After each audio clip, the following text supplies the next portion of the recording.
Hola amigos de Radio CS Lab, hoy iniciamos una etapa muy especial ya que un jueves al mes tendremos como conductor al doctor Julio Granados para hablar de temas de inmunología. El doctor Granados es doctor emérito en México y reconocido a nivel internacional en estos temas. Así que me da mucho gusto presentar esta nueva sección de Radio CS Lab, Café con Granados. El tema de hoy, mecanismos de acción de la respuesta inmune, innata y adaptativa. Espero que lo disfruten. Bienvenidos.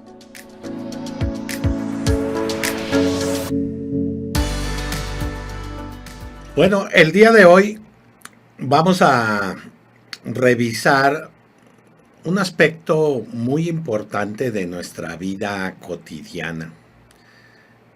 Fíjense cómo hoy todo gira alrededor de la pandemia de COVID-19 generada por el nuevo coronavirus SARS-CoV-2. Esto nos ha marcado y nos ha mostrado la importancia del conocimiento de una relativa nueva rama de la medicina, que es la inmunología.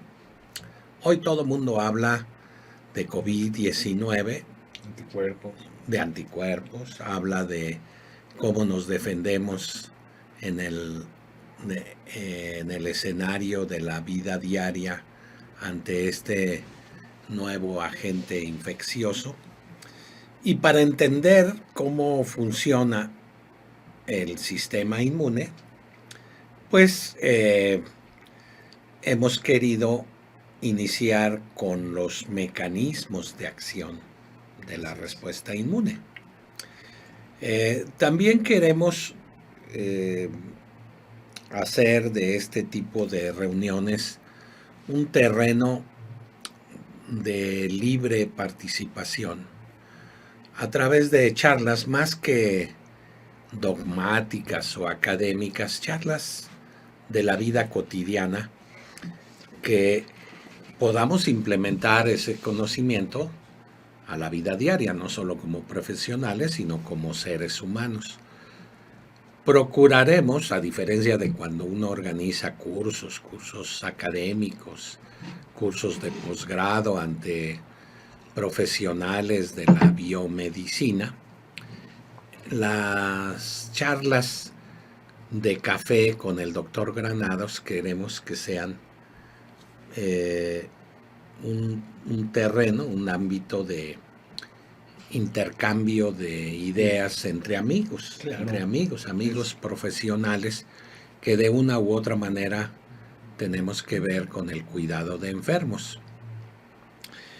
El día de hoy, que es nuestra primera charla, me permití invitar a un gran amigo de hace muchos años, genetista muy connotado, el doctor Juan José Morales, porque con él me reúno frecuentemente en el Hospital de Nutrición donde ambos laboramos para comentar su área de competencia, que es la genética, con la mía, que es la inmunología. En otras palabras, con la genética de la respuesta inmune. Porque él ve muchos enfermos que claramente percibe que se interesan en saber cómo van a reaccionar en caso de que estén infectados, cómo van a reaccionar los hijos si ellos ya se infectaron. Y recientemente me hizo llegar varios artículos de primer nivel en revistas de mucho prestigio internacionales, ideas de la genética de la respuesta inmune. Entonces, lo primero que debemos que saber es que la respuesta inmune tiene un control genético. Cualquiera que sea el mecanismo, tiene un control genético. Eso es permite saber, ¿no, Juan José? Que unas personas van a defenderse, afortunadamente la mayoría, muy rápidamente. Algunos ni siquiera se darán cuenta que se infectaron, en tanto que otros, afortunadamente los menos, 20%, desarrollarán síntomas que ameritan hospitalización Algunos de ellos, afortunadamente también pocos, desarrollarán una forma grave de la enfermedad. Entonces, antes de iniciar a conversar, de participar con el doctor Juan José Morales, voy a dar un contexto general de los mecanismos de acción de la respuesta inmune. En primer lugar, tenemos que saber, Juan José, te voy a dar mi comentario, mi punto de vista de cómo funciona la respuesta inmune. Como alguna vez habíamos dicho, la respuesta inmune tiene dos grandes estrategias. La inmunidad natural o innata y la inmunidad adaptativa.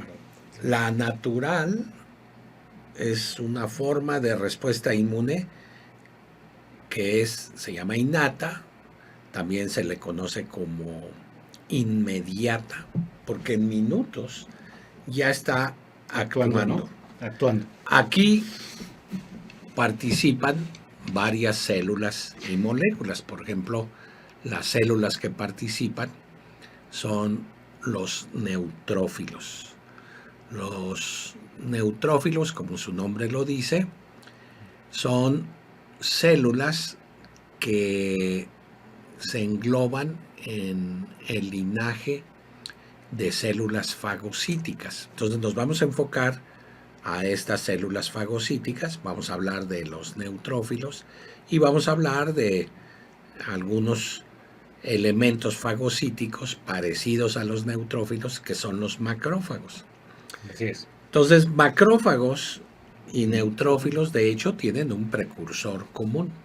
En la médula ósea salen estas células. En fin, nos defienden inmediatamente contra las infecciones. Ese es su propósito. Entonces, dejemos ahí la inmunidad innata específica de la parte fagocítica y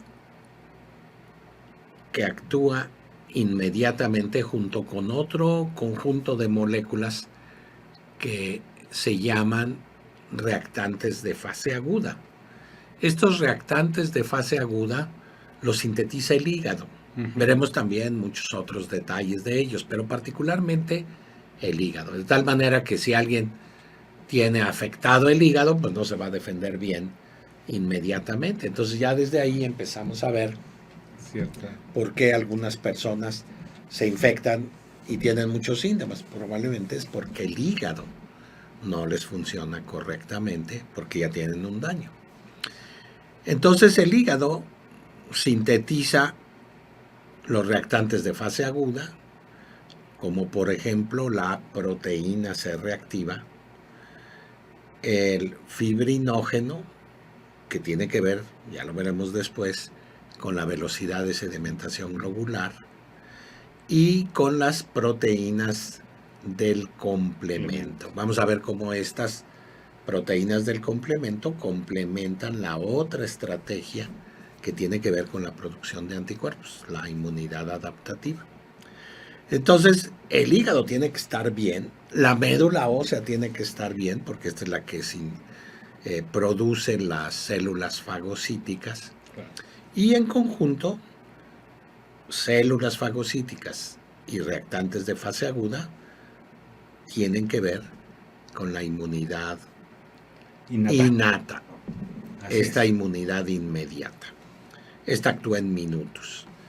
Pero la otra estrategia que llamamos inmunidad adaptativa, esta inmunidad adaptativa es la que un poquito se conoce más en inmunología, porque fue con la que primero se inició la inmunología moderna, ya por los años de inicios del siglo XX, se empezó a conocer la producción de anticuerpos, por ejemplo. Entonces, esta inmunidad adaptativa, como se dijo para la innata, también tiene células y moléculas. Las células de la inmunidad adaptativa son los linfocitos, que también los produce la médula ósea. Los linfocitos T, los linfocitos B. De estas dos, el linfocito B produce anticuerpos. Es la única célula productora de anticuerpos. Si esta falla, también en algunas de las pláticas veremos inmunodeficiencias, no hay producción de anticuerpos. Pero si sí funciona, anticuerpos. Y el linfocito T, que tiene la función de ayudar, dicen los inmunólogos, cooperar a que el linfocito B produzca anticuerpos. Entonces ya tenemos estos dos escenarios. Una inmunidad inmediata, que llamamos innata, una inmunidad adaptativa que tiene a los linfocitos T y B. Estos se llaman T y B porque cuando el niño nace, aunque tiene linfocitos que produce su médula ósea, morfológicamente parecen maduros, pero funcionalmente son inmaduros. Tienen que aprender a reconocer el agente infeccioso, el agente extraño. Y para reconocerlo deben madurar. Y maduran en los órganos, que el recién nacido lo tiene listos para educar, vamos a llamarle madurar, educar, como sinónimo de madurar, educar. Literalmente el timo educa a los linfocitos que salen de la médula ósea en el recién nacido y los educa para que reconozcan agentes infecciosos, que los reconozcan como extraños. Los linfocitos T maduran en el timo, por eso se llaman T, y los linfocitos B maduran en la médula ósea, como la B equivalente de bone marrow. Bone marrow, pensémoslo así. Claro. Bone marrow. Entonces, el B madura en la médula ósea, el T madura en el timo. Madurar quiere decir educar. Educar para que reconozca y solo actúe contra lo extraño. Generalmente Contra lo extraño, y que no reaccione contra lo propio. Hay algunas personas cuyos linfocitos T, en lugar de solo reaccionar contra lo extraño, reaccionan contra lo propio y generan un grupo de enfermedades que también veremos en estas pláticas y que llamaremos enfermedades autoinmunes. Pero el que no tiene una enfermedad autoinmune es porque los linfocitos T maduraron en el timo correctamente. Y el timo entonces se convierte, si yo le llamo educar, se convierte en el equivalente a una universidad de los linfocitos T. Y la universidad los educa en que solo reaccionen contra lo extraño. Fíjate que si yo quisiera definir qué es la inmunología, la palabra inmunología, diría que es la ciencia del reconocimiento entre lo propio y lo extraño. Un gran inmunólogo amigo, el doctor John Klein, de hecho tiene un libro muy bonito de inmunología que se llama así, Immunology, The Science of Self, Non-Self Discrimination. La ciencia del reconocimiento entre lo propio y lo extraño, y lo no propio.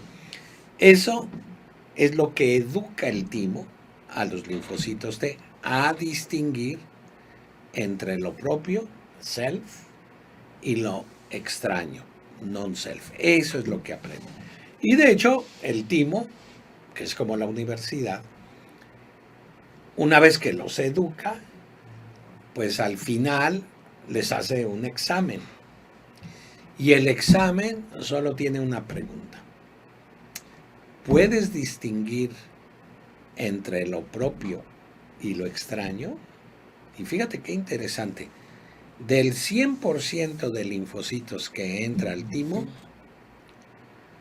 97% reprueba el examen. Fíjate. Como en la UNAM. Impresionante. Como el ingreso a la UNAM. Como el ingreso a la UNAM. 97% reprueba el examen. Y el timo ya no hace examen extraordinario, ni segunda vuelta, nada, no. Reprueba esos linfocitos y no solo los reprueba, sino los mata, fíjate. Qué violento es este tipo. No sé si tú a tus alumnos les haces algo equivalente. No. A veces dan ganas. A veces dan ganas, pero no. Entonces, el timo los mata por un proceso que en biología se conoce como apoptosis o muerte celular programada. Entonces el timo está lleno de células muertas por apoptosis. Es un órgano en el recién nacido muy grande que está en el tórax, detrás del esternón, detrás del corazón. Ahí se ve el timo. Y este timo selecciona, fíjate qué interesante, al 3% que sí pasó el examen, les da su diploma, su toga y su birrete. El diploma está representado por una estructura que vamos a ver muy importante en estas charlas. Esa estructura se conoce como el receptor de antígeno. O sea, quiere decir que para que el sistema inmune funcione, tiene que haber un receptor de ese agente infeccioso. En el caso de COVID-19, el receptor de antígeno tiene que identificar la estructura que llamaremos antígeno, que en el caso de COVID-19, el virus, SARS-CoV-2, lo tiene en una proteína, que es la que las vacunas tratan de enfocar. Esa proteína es la proteína espiga o la proteína spike. O sea que el antígeno está ahí. Puede haber otros antígenos, puede haber otros reconocimientos, pero en el caso de COVID-19, cuando uno vacuna, tiene que enfocarse a la proteína spike. Y de la proteína spike es una proteína muy grande. Esta tiene que identificarse no toda la proteína, sino un fragmento de esa proteína, que es el sitio por el cual el virus se conecta con la célula que va a infectar. Ese sitio se llama el dominio del receptor de unión, el Receptor Binding Domain, RBD.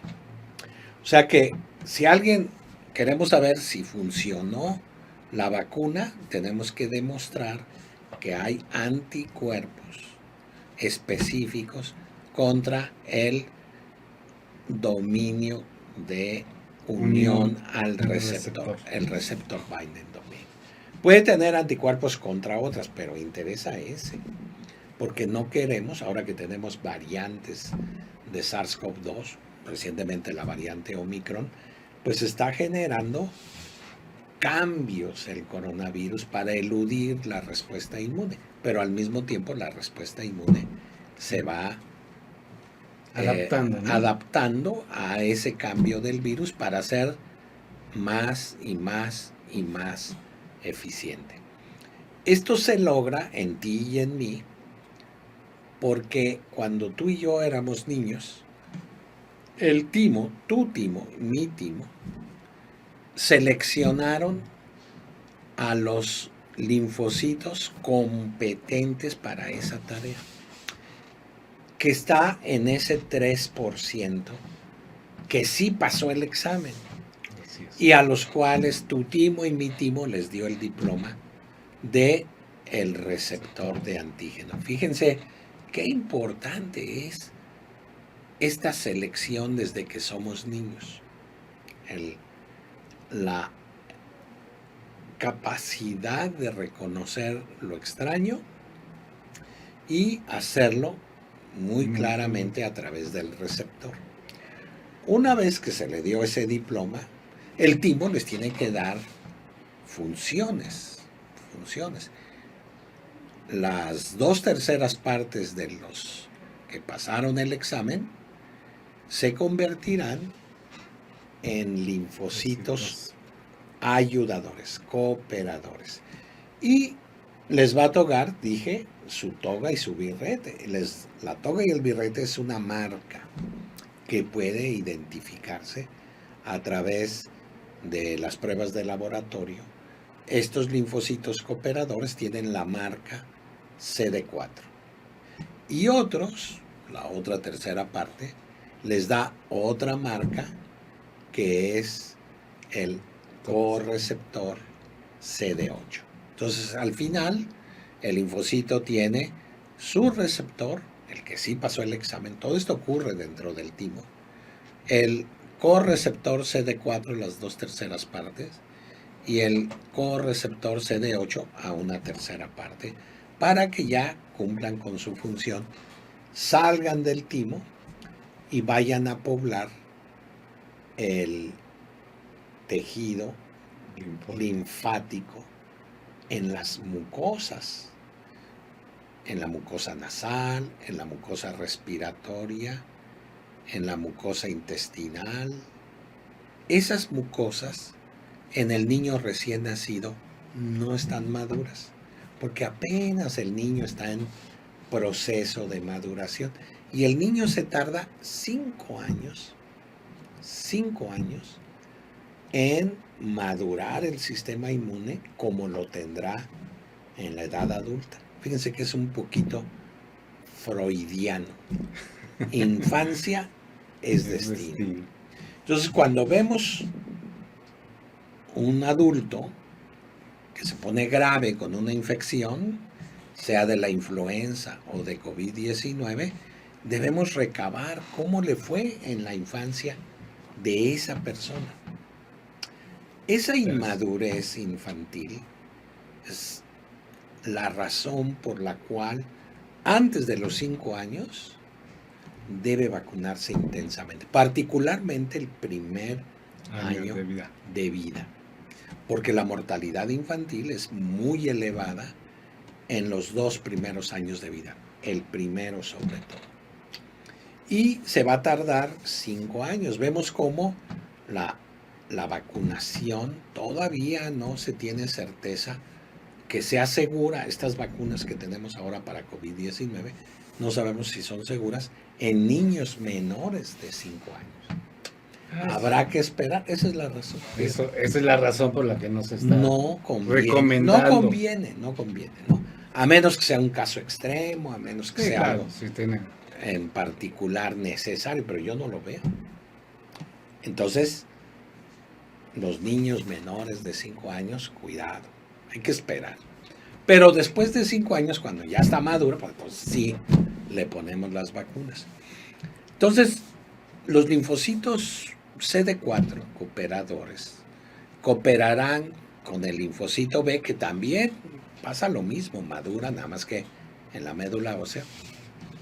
Le van a ayudar a través de la síntesis de moléculas que llamaremos, como las producen las células, les llamaremos citocinas. Entonces, a través de citocinas, el linfocito T coopera con el B. Por ejemplo, una muy importante es la citocina llamada interleuquina 4. Entonces, la interleuquina 4 coopera con el B, que ya maduró en la médula ósea, para que éste produzca anticuerpos. Pero, para que produzca anticuerpos, deberá diferenciarse en célula plasmática. Es el mismo linfocito, nada más que ahora su núcleo se hace chiquito, el citoplasma muy grande, por eso se llama plasmática, pero es la misma célula, Es la misma Sí, célula. sí, sí, sí. Y ahora el cooperador, linfocito T, sintetiza otra molécula que llamamos interleuquina 6. Y la interleuquina 6 induce la diferenciación a célula plasmática y ya la célula plasmática produce anticuerpos. Como todo esto es un proceso largo, se entiende que la entrada de un agente infeccioso primero se encargue la inmunidad innata, la inmunidad natural. Y hasta 10 días después se genera el anticuerpo. El anticuerpo. Específico del receptor binding domain. O sea, una persona que se infecta, por ejemplo, yo me infecté, mi mamá se infectó porque la persona que la cuidaba la infectó, yo sin saberlo, porque no tenía síntomas la cuidadora, acudí con mi mamá y también me infecté sin saberlo. Al acudir y verla, ambos nos infectamos, solo que yo no desarrollé síntomas y ella sí. Pero ella, para poderse recuperar, y yo también, tardamos 10 días en producir anticuerpos. Yo me di cuenta que estaba infectado a pesar de que no tenía síntomas, porque 10 días después de haber cuidado de mi mamá, me medí anticuerpos y tenía títulos muy altos. Si ya hubiese ocurrido un contacto previo, voy a producir anticuerpos no en 10 días, sino en 2 días, pero no en minutos. Entonces, ¿qué me defendió a mí de la infección con mi mamá? La inmunidad innata, claro. porque yo no Claro. tenía anticuerpos. Los tengo ahora, los tuve 10 días después. Pero lo que a mí me defendió fue la inmunidad innata. Entonces, fíjate, en términos generales, así es como funciona el sistema inmune. Desde luego habrá más detalles, habrá sutilezas en toda esta historia que conté, pero me parece que como un inicio por hoy está bien esta descripción general. No, me parece, si a mí me hubieran enseñado a mí así la inmunología, yo sería inmunólogo, no sería genetista. Pero cuando me lo enseñaron era tan complejo esto que me llamaba la atención. Bueno, muy interesante todo esto. Y además, en lo que mi aspecto es que todo esto está regulado genéticamente. No es lo mismo la respuesta que va a hacer usted a la que voy a hacer yo, que va a ser su mamá o la que va a hacer cualquiera de, incluso sus padres, hijos o hermanos, incluso hasta gemelos. Se ha visto una respuesta diferente en gemelos monocigóticos. Entonces, esta parte a mí se me hizo muy interesante. Por eso yo le envié ese artículo, porque describían una serie de eventos genéticos o de características genéticas de los individuos que los hacían más susceptibles a tener una enfermedad grave, a muerte o una enfermedad muy, muy leve. Y encontraron cosas bien interesantes, ¿no? Sobre esta variabilidad del individuo en la producción de anticuerpos. Así es. En la producción de las citocinas, de interleucinas, otras PLR que no sé, no me acuerdo, no estoy muy seguro de eso. Ahorita platicamos si quieres de eso.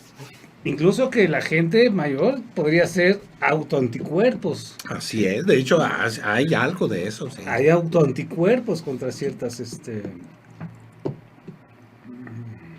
no recuerdo bien. Tejidos, sí. Tejidos estructuras. Contra células, no, contra las células generadoras, con las citocinas. Sí. Contra citocinas. Y me pareció interesantísimo eso. Un artículo de Nature muy bien realizado. Y además, en otro artículo que también le envié, esta este background genético de las poblaciones que hace que ciertas poblaciones sí, sean cierto. más o menos Vulnerables, susceptibles claro. a estas enfermedades. Entonces, bueno, a estas y a otras, ¿no? Sí. Entonces, eso a mí me lo Sí, bueno, comentaron. fíjate, vamos a tocar varios puntos. Claro, En primer lugar, me olvidé de decirte de los TLRs. los TLRs. Y estos TLRs son receptores como los que hay en el linfocito T y B, nada más que en las células fagocíticas. También lo tienen los otros, pero la inmunidad innata actúa rápidamente debido a que tiene múltiples receptores estas células fagocíticas. Uno de ellos son los receptores llamados Toll-like receptors, TLR. Y hay varios tipos. Unos se encargan de identificar estructuras de bacterias, otras de virus. Si el virus es DNA, es un tipo de TLR, si es RNA es otro tipo. Si son bacterias gram negativas, tienes uno. Si son gram positivas, interviene otro mecanismo. Si son hongos también, si son parásitos. Todas estas estructuras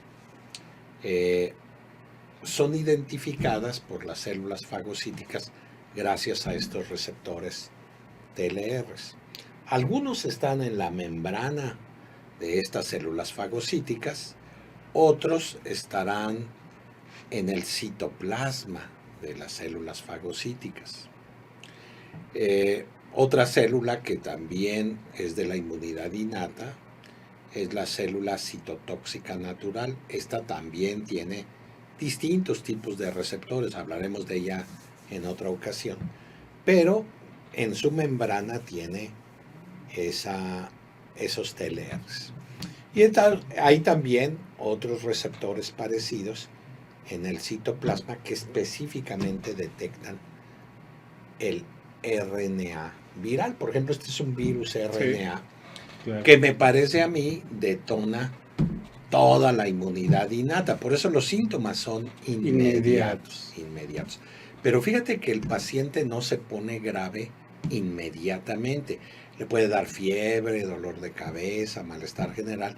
La gravedad que amerita hospitalización es cuando desarrolla hipoxemia. Y tú tocaste otro punto muy importante, que es la autoinmunidad.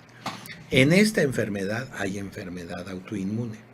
Autoinmune, lo sabemos muy bien, porque hay autoanticuerpos dirigidos contra las estructuras de la membrana alveolo-capilar, de tal manera que cuando el paciente tiene hipoxemia, entonces ya sabemos que ha habido un fenómeno, un mecanismo autoinmune, claro, que da lugar a ese fenómeno. Ese mecanismo autoinmune influye en la coagulación, por eso es que también requieren los graves hipoxémicos anticoagulantes. La famosa cascada de citocinas. Sí, esta es inflamatoria, pero claro, fíjate cómo esa cascada ocurre días después. O sea, digo que es una enfermedad donde la inmunidad innata nos defiende, porque la gravedad ocurre días, como si la adaptativa fuera la que está mal. Y ahí es en la adaptativa donde aparece ese fenómeno autoinmune. Y me lleva a tu tercera observación, que es la diferencia entre unos y otros. Sabemos muy bien, y será otro tema en otra ocasión, que hay una genética de susceptibilidad a autoinmunidad. Entonces los pacientes que ya de por sí hacen enfermedades autoinmunes, pues van a tener más riesgo. Hay un código genético que los identifica ese riesgo de desarrollar una enfermedad autoinmune. Eso lo podemos saber desde que nació ese individuo. Es bueno invertir en prevención. Claro. Porque eso permite anticipar lo que puede ocurrir. Y finalmente, fíjate que tocaste otro tema, que es la ancestría étnica, ¿no? Por ejemplo, yo no me enfermé gravemente, ni siquiera desarrollé síntomas, porque mi padre era indígena. Mi abuela paterna, indígena, vivió 103 años y nunca se enfermó. Era una indígena de aquí de la Ciudad de México, una indígena náhuatl.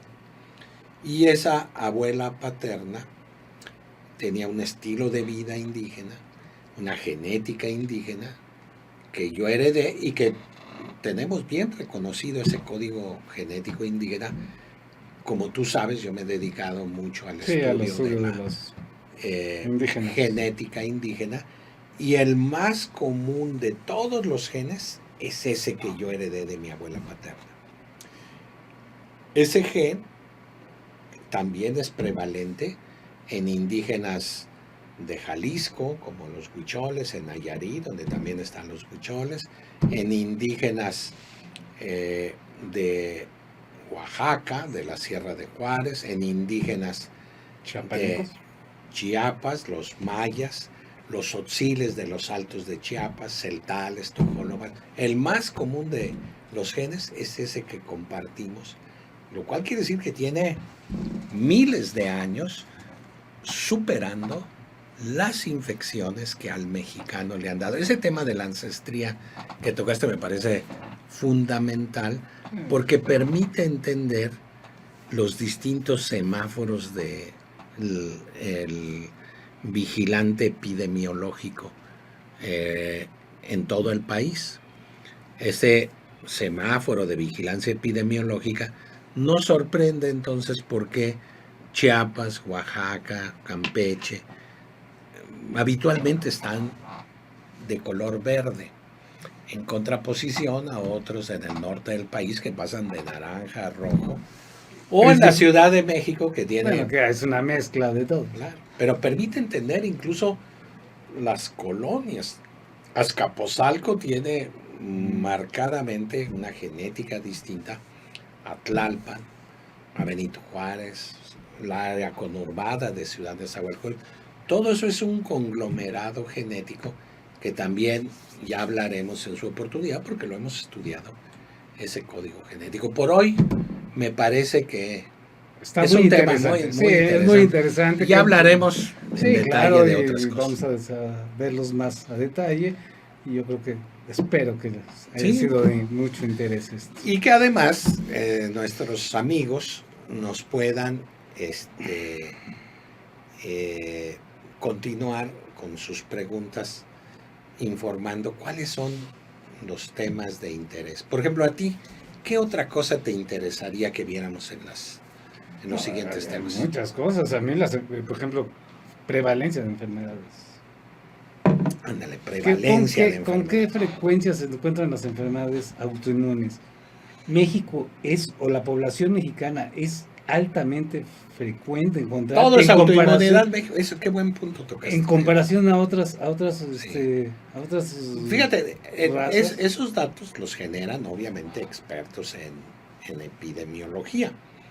México tiene una larga trayectoria de excelentes escuelas de epidemiólogos y en el área de las enfermedades reumáticas el departamento de inmunología y reumatología del hospital donde trabajamos, el Hospital de Nutrición, juntó pacientes reumáticos con enfermedades autoinmunes y juntó, fíjate cuántos, 7,500 pacientes cautivos que cada 3-4 meses acuden a su consulta. Tú eres testigo de el volumen de consulta que tiene el Hospital de Nutrición. Y de esos 7,500, te voy a contar, 3,000 tienen artritis reumatoide, una enfermedad autoinmune. 2,000 tienen lupus eritematoso generalizado. O sea, esas dos enfermedades conjuntan, más del 60% de la autoinmunidad de enfermedades reumáticas en el hospital de nutrición. Sí, O sea, lo mismo pasa en el Hospital General, en el Centro Médico, en los hospitales de provincia. O sea, el mexicano, el mestizo mexicano tiene mucha autoinmunidad. También la tiene la autoinmunidad endocrina. Por ejemplo, la tiroiditis autoinmune es con mucho, incluso más frecuente que la autoinmunidad reumática. La autoinmunidad hepática, por ejemplo, las infecciones por el virus de la hepatitis B hacen autoinmunidad a partir del virus de la hepatitis B y C, hacen hepatitis crónica activa. Hay autoinmunidad renal, hay autoinmunidad cutánea, la esclerosis múltiple, hay autoinmunidad neurológica. Fíjate, cuando yo estudié medicina, ahora que toques el tema de la esclerosis, nunca vi un paciente con esclerosis, y sí iba a mis clases, no te creas que me iba de pinta, no, yo iba a mis clases, y nunca vi un paciente. Y hoy todos los hospitales de México están llenos de pacientes. Quiere decir que ha habido algo en la genética del mestizo mexicano, esta proclividad a la autoinmunidad, que ahora ha sido incidida por agentes infecciosos. Prácticamente todas las enfermedades autoinmunes tienen un agente infeccioso, viral sobre todo. Sí, que el virus de Epstein-Barr, por ejemplo, se acaba de demostrar la forma en la que el virus de Epstein-Barr genera autoinmunidad neurológica, en particular la esclerosis múltiple. Otra enfermedad también muy del mexicano es la neuromielitis óptica o enfermedad de Debig. En gastroenterología, la enfermedad celíaca. Yo nunca vi, y sí iba a mis clases de gastro, un paciente con celíaca. Y hoy en nutrición, la clínica de diarreas tiene infinidad de pacientes con enfermedad celíaca. El doctor Luis Suscanga, jefe del departamento de gastroenterología de nutrición, es un experto mundial en enfermedad celíaca.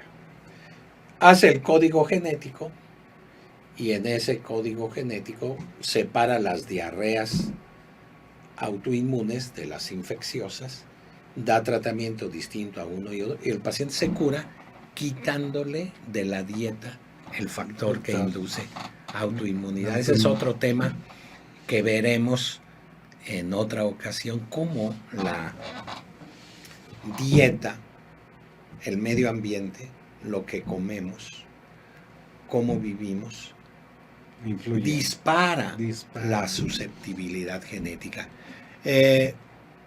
Queremos invitar a las redes sociales de Radio CCLab a que contribuyan con temas que quisieran tocáramos en Café con Doctor Granados. Te estaremos invitando, Juan José. Gracias. Me gustaría que vinieras.